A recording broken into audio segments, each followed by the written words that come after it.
vẫn muốn có em.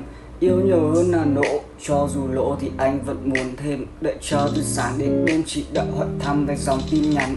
Và rồi không biết nói gì, câu chuyện này ta đi vào im lặng. Thích được trả lời nhiều hơn là hỏi, anh yêu nhiều hơn là nói. Muốn cùng em mà nguyên cả tối nhưng sợ phiền nàng nên anh lại thôi.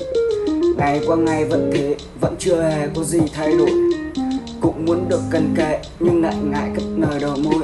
Anh chẳng biết mấy câu thả thính, cũng chẳng hứng thú ngôn tình. Anh chỉ muốn gần em là chính, thế nên xin đàng đừng làm nặng thinh.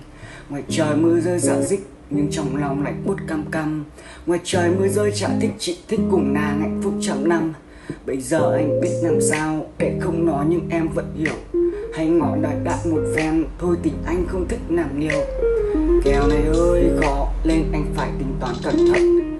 Lỡ không yêu được nhau, anh với em vẫn là bạn thân nhờ.